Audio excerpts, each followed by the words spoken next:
Good morning, traders. This is John Kennedy, Senior Commodity Market Strategist at RJO Futures in Chicago. I'll give you a brief rundown on some of the agricultural markets here this morning. First, I wanted to go over quick, going back to Monday, review a couple of the numbers that came out. The export inspections came in for soybeans slightly above expectations. They came in at about 5.7 million bushels.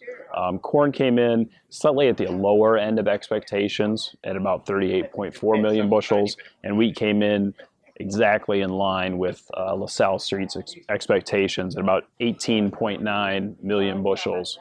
Crop progress came in, corn at the best conditions in the last 7 years and the second best in the last 15 for up till June 1st.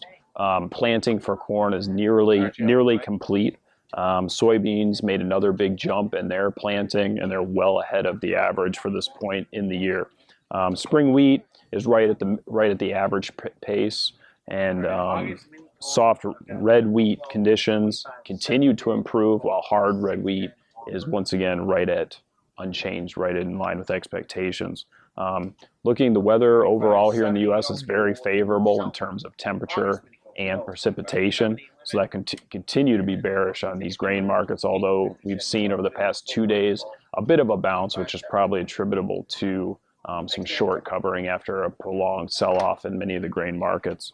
Some of the outside market news: China has raised its soybean import estimate for May and June. Keep an eye on that.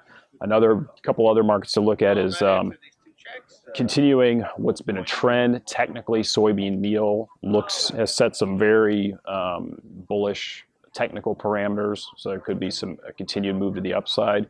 Alternatively, soybean oil has set some new downside parameters technically, so it could continue to sell off here.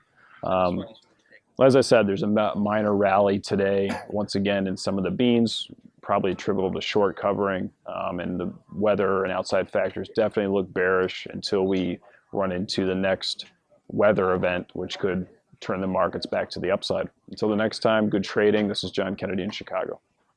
Futures and options on futures may involve substantial risk and may not be suitable for all investors.